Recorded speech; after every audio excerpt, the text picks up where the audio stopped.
Saudara-saudari yang terkasih, jumpa lagi dengan saya dalam renungan mingguan hari ini. Minggu tanggal 11 Oktober 2020, hari Minggu biasa yang ke-28. Marilah kita mendengar dan merenungkan sabda Tuhan, yakni firman Tuhan yang tersurat di dalam Injil Matius, bab atau pasal 22 ayat 1 sampai dengan ayat 14.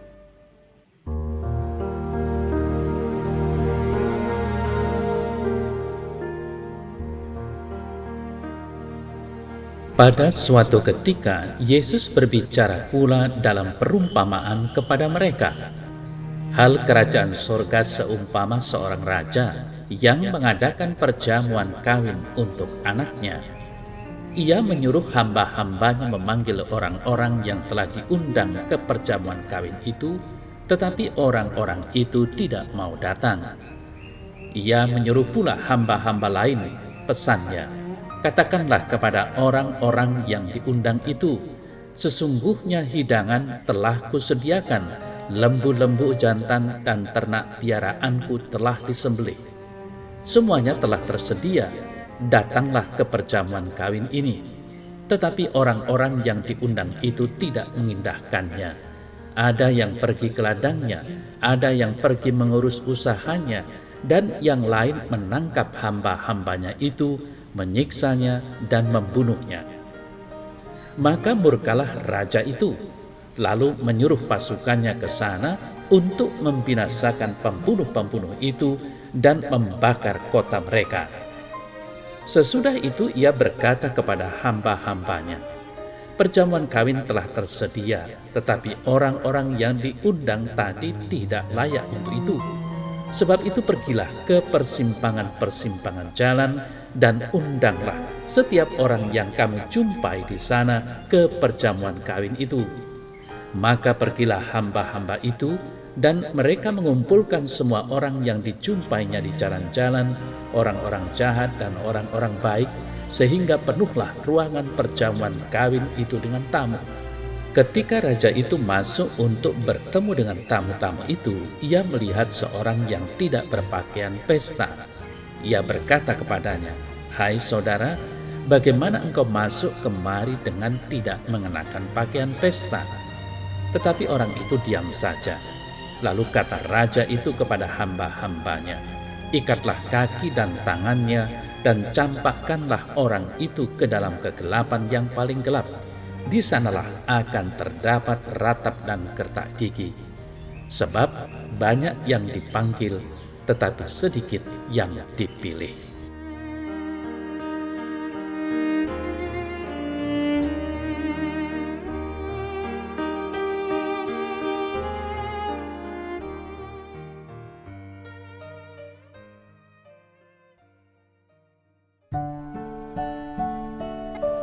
Saudara-saudari yang terkasih, perumpamaan tentang perjamuan kawin dalam warta Injil tadi diucapkan Yesus ketika dia mengalami perseteruan tersembunyi dari orang-orang Farisi, imam-imam kepala, dan pemimpin-pemimpin, di mana mereka memasang perangkap untuk menangkap dia melalui pengajarannya. Saudara-saudari yang terkasih, tema pendahuluan dari perumpamaan ini menandakan kebahagiaan dan sukacita. Raja mempersiapkan pesta yang besar untuk merayakan pernikahan anaknya. Dia mengundang tamu-tamu terhormat untuk merayakan pesta tersebut. Sebenarnya makanan dan minuman yang mengambil bagian dalam kebahagiaan ini mengungkapkan ikatan perdamaian dan kesatuan antara tuan rumah dan tamu.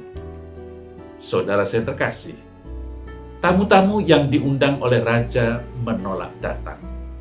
Di dunia timur, sebagaimana di tempat lain, tamu-tamu undangan diharapkan menerima undangan kerajaan sebagai suatu kewajiban. Para tamu juga diharapkan hadir dengan membawa hadiah yang pantas. Dan karena tamu-tamu di dalam perumpamaan ini tidak bisa membalas dengan mengundang raja dan keluarganya dalam sebuah pesta yang serupa, maka hadiahnya harus mahal. Khususnya karena pesta itu adalah pesta pernikahan anak raja. Saudara saya terkasih, menolak untuk menghadiri pesta pernikahan tersebut mempunyai implikasi yang luas, yang menimbulkan kesulitan dan permusuhan. Penolakan memberi pesan bahwa anak raja itu tidak layak untuk menerima pemberian, bahwa tamu-tamu tidak menyetujui pernikahan itu, dan bahwa mereka tidak lagi setia kepada rajanya. Saudara-saudara yang terkasih, raja wajib menyatakan otoritasnya dengan menetapkan ukuran. Dia menyatakan otoritasnya dengan mengirim hamba-hambanya untuk kedua kalinya, tetapi sekarang dengan seruan penting supaya datang dengan segera. Dia tidak mengambil tindakan lain pada waktu itu. Raja berharap para tamu akan berubah pikiran dan menerima undangannya. Tetapi tamu-tamu yang diundang tidak mengubah pendiriannya. Mereka mengurus usaha mereka sendiri dan mengabaikan para utusan raja. Ketika para utusan itu menekankan pentingnya undangan kerajaan, mereka mengejek dan mencela, bahkan tanpa ragu-ragu membunuh mereka.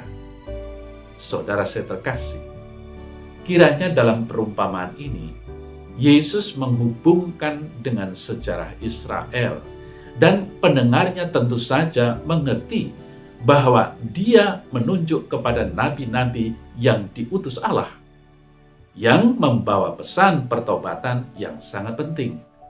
Tetapi bangsa Israel mempermalukan nabi-nabi itu dan membunuh beberapa dari mereka daripada menerima panggilan pertobatan dari Allah. Kepada pendengarnya, saudara-saudara yang terkasih, Yesus mengingatkan akan halaman hitam dalam buku sejarah mereka. Orang-orang Farisi, ahli-ahli Taurat, imam-imam, dan pemimpin-pemimpin mengakui bahwa referensi tidak langsung ke dalam halaman sejarah ini melibatkan diri mereka. Nah, saudara-saudara yang terkasih, Yesus melanjutkan cerita dan menggambarkan seorang raja yang marah, yang mengirimkan pasukannya untuk membinasakan para pembunuh dan membakar kota mereka, dengan mengingatkan tamu-tamunya untuk kedua kalinya melalui hamba-hambanya, dan melihat bahwa para utusannya dicaci maki dan bahkan beberapa dari mereka dibunuh. Raja menyadari konsekuensi politik dari perbuatan mereka yang menjijikkan. Sangat penting bagi raja untuk memperkenalkan lawan-lawan yang memberontak dengan peraturannya. Dia memerintahkan pasukannya untuk membinasakan pembunuh-pembunuh dan membakar kota mereka. Tidak menjadi masalah apakah kejadian ini terjadi tepat pada hari pernikahan atau sesudahnya. Yang penting adalah bahwa raja telah menggunakan otoritasnya. Dia memerintah dan menuntut ketaatan. Saudara saya terkasih, pendengar, Yesus mungkin telah melihat figur dari raja yang marah sebagai personifikasi dari Allah. Kesabaran Allah tidak untuk selamanya, dan ketika belas kasihannya tidak menghasilkan pertobatan, akibatnya adalah penghakiman. Kemudian raja itu mengundang orang-orang yang berada di kota kerajaan dan di sekitarnya pinggiran kota untuk datang ke ruangan pesta pernikahan. Mereka datang dari jauh dan dekat, orang baik dan orang jahat, dan mengisi tempat-tempat yang masih kosong dengan tamu-tamu tidak penting. Raja merupakan gambaran kebajikan, dan dengan demikian menggambarkan belas kasihan dan kasih Allah yang meluas sampai kepada orang-orang berdosa. Saudara-saudari yang terkasih, hamba-hamba raja menyambut mereka yang masuk ke dalam istana dan mengatakan kepada tiap-tiap tamu untuk mengenakan pakaian pesta yang dibuat untuk acara tersebut. Raja mengundang orang-orang dan mengharapkan mereka untuk mengenakan pakaian yang telah disediakan.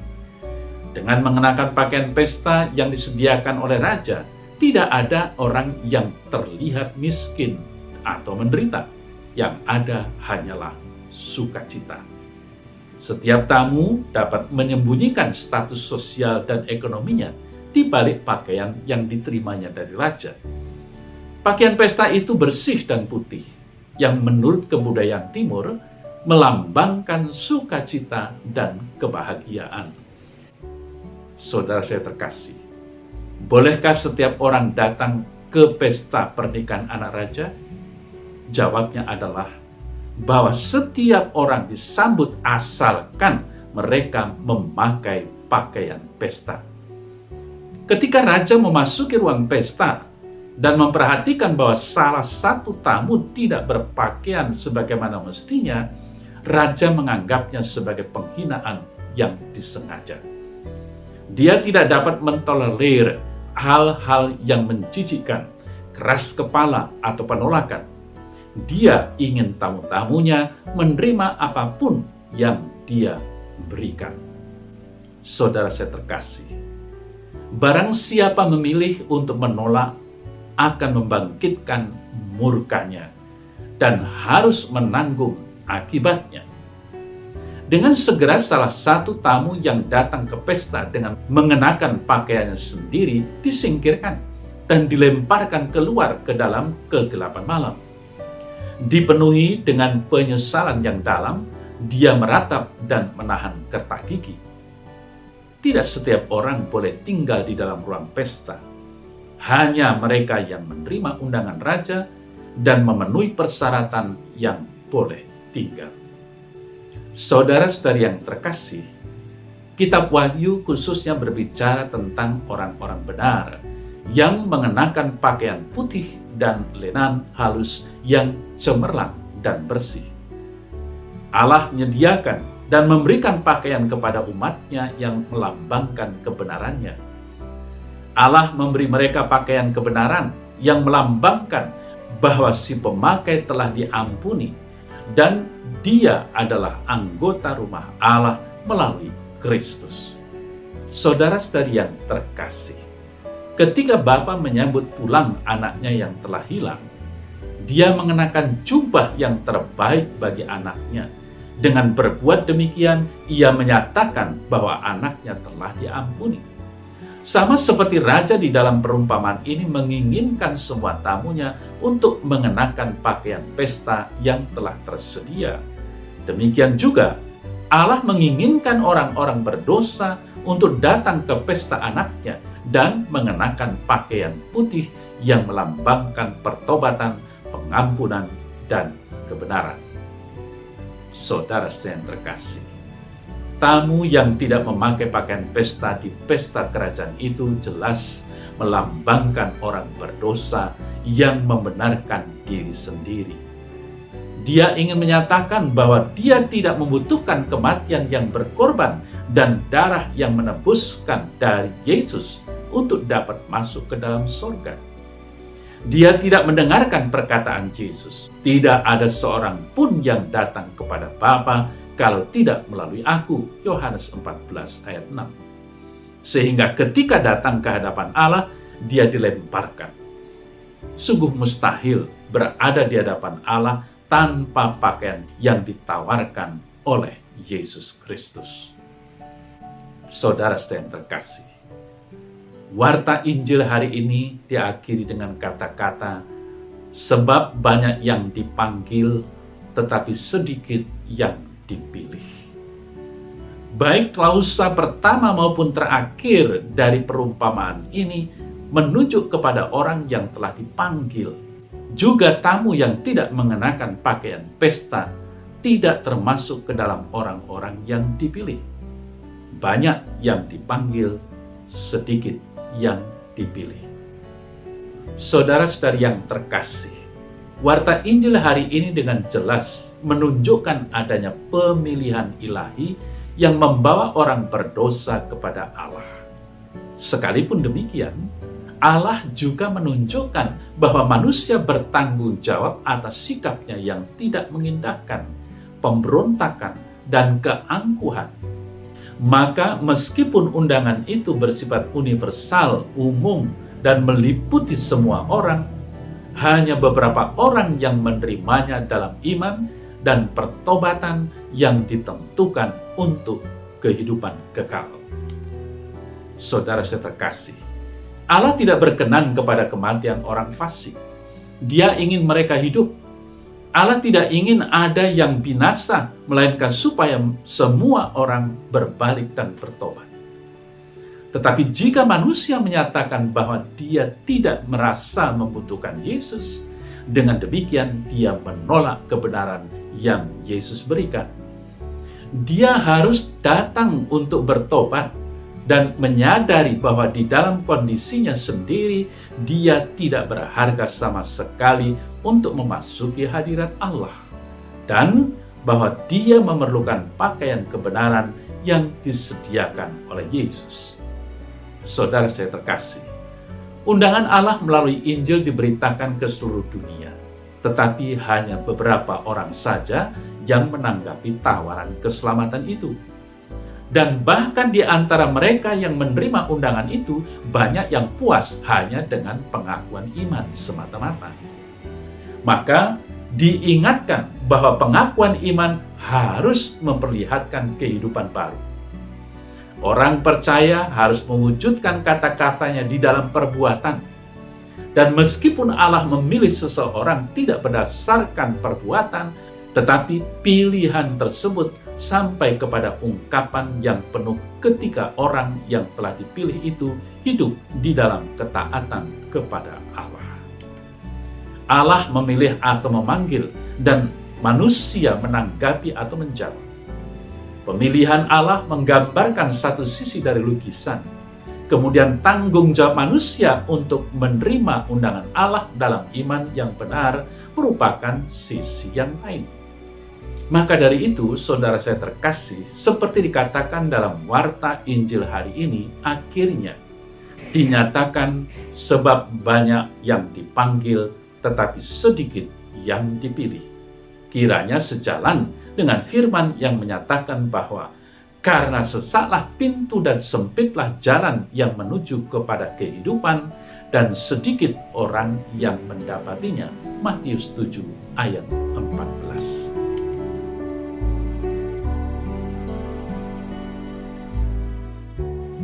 Dalam nama Bapa dan Putra dan Roh Kudus. Amin. Ya Tuhan Allah, Engkaulah yang Maha Pengampun.